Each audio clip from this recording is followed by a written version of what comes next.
viewers, it's Mrs. Marquez. For this week's at-home science experiment, we are making a lemon juice bottle rocket. So for our ingredients and our materials for our experiment, we need a little bit of lemon juice. We need some baking soda, which most people have in their pantries at home.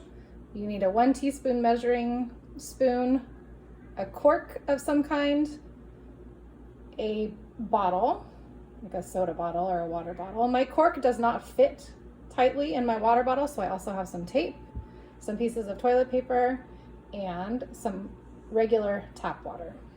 All right, I had to get a funnel because I made a big mess earlier, so this is my second take. So I'm gonna take my funnel, I'm gonna put it into my water bottle.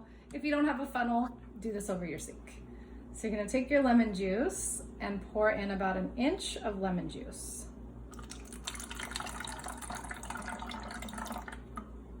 And then I'm gonna take my water and pour it in so it's almost halfway filled.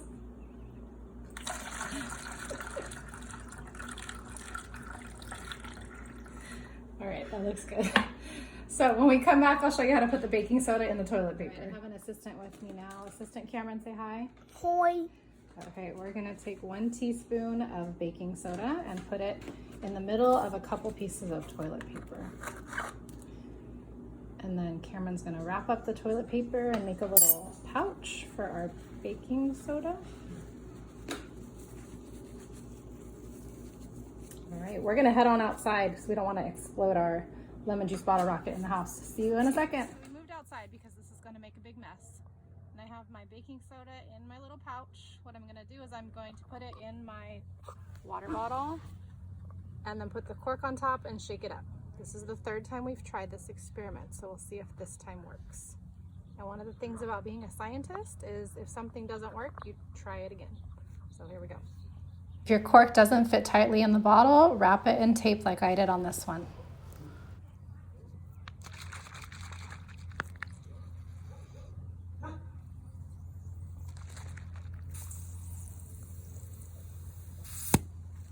There it goes. Have fun doing your lemon juice bottle rocket.